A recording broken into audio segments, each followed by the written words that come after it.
In this video, you're going to see how chat-gpt can be easily integrated into your Spring Boot application and how you can do some really cool stuff with it. We're going to build a simple personal assistant powered by GPT-4, and to do that, we're going to provide context to the model by using the Retrieval Augmented Generation technique, and also you're going to see how you can instruct the GPT-4 to call a function that you define in your Spring Boot app, which basically enables agent-driven workflows. But before that, since 97% of you guys are not subscribed to this channel, I would highly appreciate if you'd hit that subscribe button to make sure you don't miss other awesome videos. So technically, we're going to build a Spring Boot app which calls the OpenAI API. For that, we need to have an OpenAI account with some tokens on it and an API key. We're not going to call the OpenAI API using a traditional HTTP client, since we have a much better option which is called Spring AI. Spring AI is a library that enables AI-powered workflows in your Spring Boot applications while following the Spring development best practices. Let's see how it works. First, we need to import the Spring AI OpenAI dependency as well as the bill of materials and the proper milestone repo. And then in the application.properties file, we need to add the OpenAI API key and the model we want to use, because by default it uses GPT 3.5 Turbo. Now, to interact with the model, we're going to create a controller where we inject a chat client object which has a method named call, which takes our input and returns a string output. And that's how simple it is to get started with Spring AI. If we run our app and launch some requests, we can see the response coming back directly from GPT-4. And by the way, Spring AI works with many AI models. The entire list can be found on their website, and the beauty of it is that changing the model is done only by updating the configuration. The code remains intact since it has lots of built-in abstractions. Now, how are we going to use GPT-4 to create our own assistant? Well, first, there is an important thing to note about how API-driven interaction with large language models works. The API that wraps the model doesn't store the chat history, so if you ask a sequence of related questions, the model will not have the proper context to respond to them. The only way to provide context to the model is by carefully crafting the input that we provide when we call it. This input is called prompt and is technically a string, but of course the content is what really matters. In a prompt, we always have the user message or the question that the user asks. We also need to provide some generic information about the assistant, something like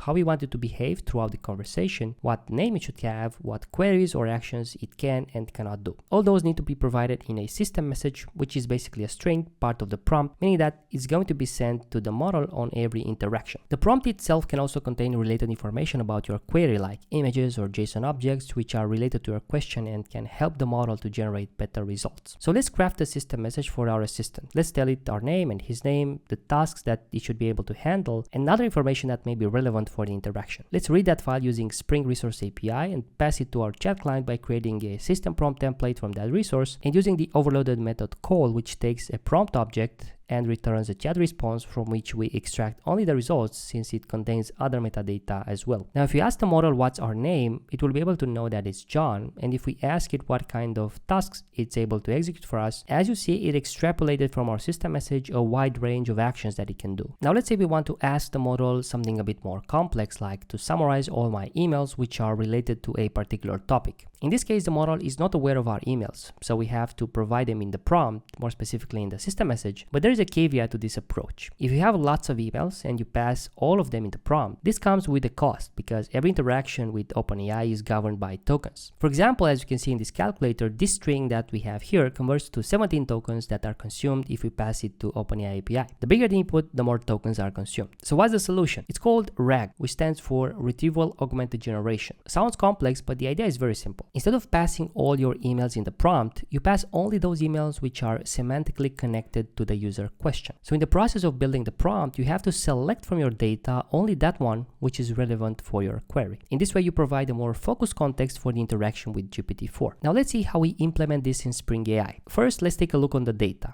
I got a file which has 10 emails in JSON format, where 5 of them are related to a generic big data project and the other 5 are related to a startup acquisition process. In the video description, we have the link to the GitHub repo where you can check them. Next, we need to update our system message with a placeholder where we're going to put the emails which are relevant to our user question. Now that we have the data set up, the question is how we figure out which emails are semantically connected to the user query, since this is not a straightforward process. The solution is to use a vector store, which is a data structure designed for semantic search that stores a numerical translation of your data, which is called an embedding. Creating the embedding is also done through an AI model. So we have to call the OpenAI API to get that numerical translation of our emails and store it into our local vector store. Now, if we go back to the code in our controller, we need to make the following changes. We need to import our emails JSON file in a resource object. We need to create a vector store instance, and we also need to create an instance of an embedding client, which is the class that talks with OpenAI API to convert our emails into numerical format to be stored in the vector store. Now we're going to create a new method called initVectorStore, where we read the emails using a JSON reader. We create the instance of the vector store using the embedding client, and we add all our emails into the vector store. When we do that, the embedding client calls the API to convert every email into numbers and stores it into our vector store. We're going to also create the method that uses the vector store to do the similarity search for our user query, which can return, of course, multiple emails that match this search. Now, when we get the user query, we're going to initialize the vector store, which can also be done offline, by the way. We're going to get the emails which are relevant for our query. We're going to replace them in the system message and pass them in the prompt. Finally, let's see how it works. If we ask the model to summarize the status of the startup acquisition process, you can see that it's pretty accurate about it.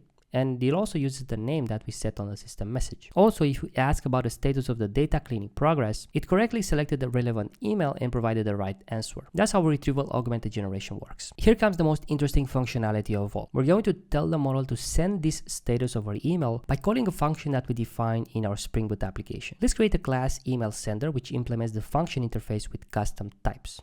We have the send email request, which takes the receiver email, title, and content. And we have the send email response, which has only a boolean that states whether the email was sent successfully or not. On the apply method, we're going to just print the request and respond with a successful sending status. Now we're going to create a new class called config, annotated with configuration. And here we add a simple method called send email, which just returns a new instance of our email sender. We annotate this method with pin, so it can be registered in Spring Boot dependency injection system. And we also add a short description of this method. Now finally, in the controller, we need to tell the model to consider the function that we defined by providing an object of OpenAI chat options, where we add the name of our send email function. Now we're going to put a breakpoint in our email sender apply function, and we're going to run the app and tell the model to send the status of the data cleaning process over email to vlad@test.com and to tell us whether the email was sent successfully. As you see, the breakpoint gets hit with a pretty good email title and content to the receiver we mentioned, and the status return is successful because that's how we hard-coded the response. This mechanism is called function calling,